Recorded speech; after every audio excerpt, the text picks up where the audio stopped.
Beloved, October 18, 2017, in a dream, I was taken to an Adventist church. There I saw that it was being prepared as the setting to give the Holy Supper, the Lord's Supper. Then I began to see that there was a deserter in the grape juice and the glasses that were used, like they were using them for something else, and they were using the grape juice to drink them like that in ordinary glasses. So I approached the person in charge, asked why everything was so rolled up, then looked at me and laughed and said, "There is no problem. This is a passing thing." Then I answered, "This is something ordered by God, with a very sacred solemnity.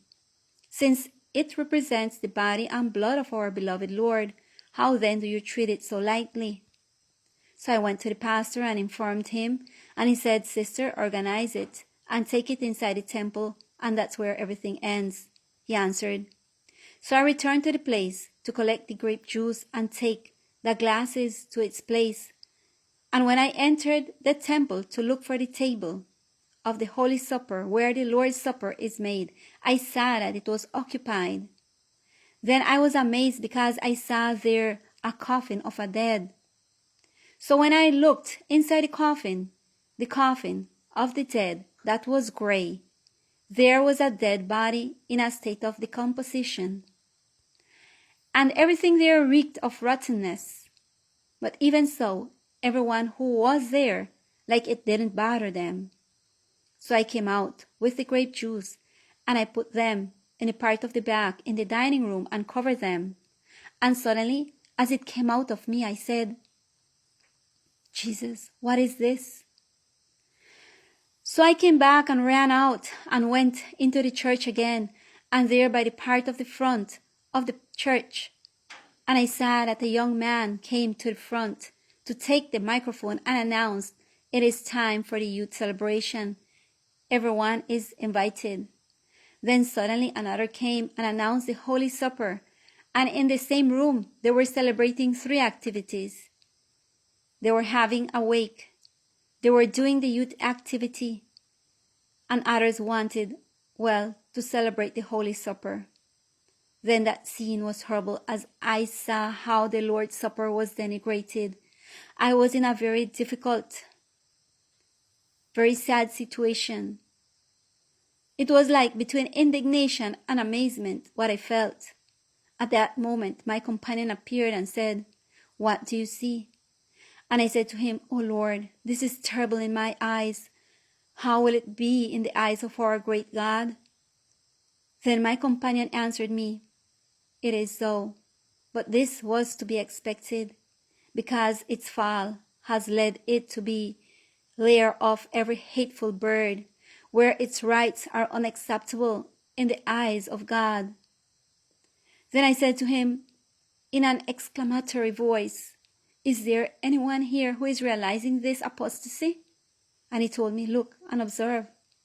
Then I began to look everywhere, but everyone seemed asleep. They did not realize such a great aberration.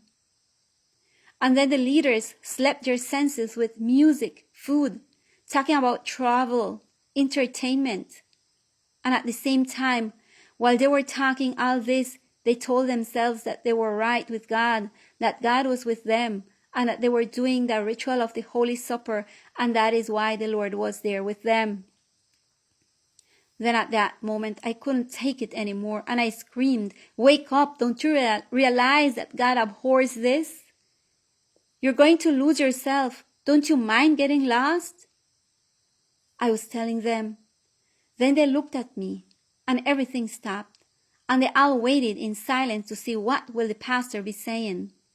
Then the pastor told them, "Continue, brothers. Jesus approves of all this. I am the anointed of God, and I know what God approves and what he does not. So I know what I'm telling you. Go ahead, be calm." Then everyone continued their activity, and he approached me and took me by the arm and led me out of the church atrium and said, "You are attempting with my career, and you will pay for it." Then he pushed me and began to shake me. And then my companion appeared and raised his right hand towards him, and without touching him, he fell to the ground. Then there the scene changed, and we went to a field. In that field I saw that there was a little house. It was a humble little house, but it was well arranged. Then we entered there, and there was a group of brothers. Those brothers were humbled before God.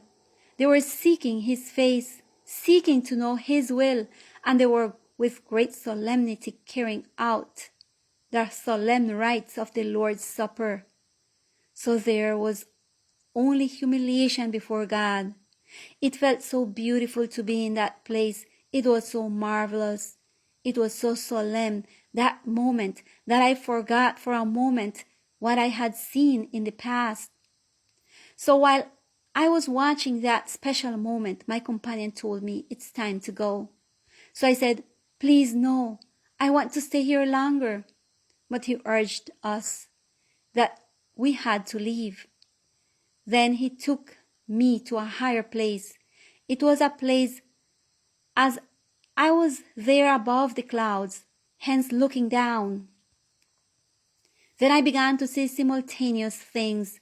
I began to see what I had seen at the beginning, plus what I had seen at that time in the little house. Then he told me, now you are a witness to what pleases our Lord.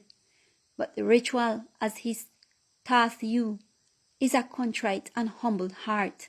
And he told me, declare at the top of your voice, so that many do not doubt that the apostasy is and will be, and there is still more to come.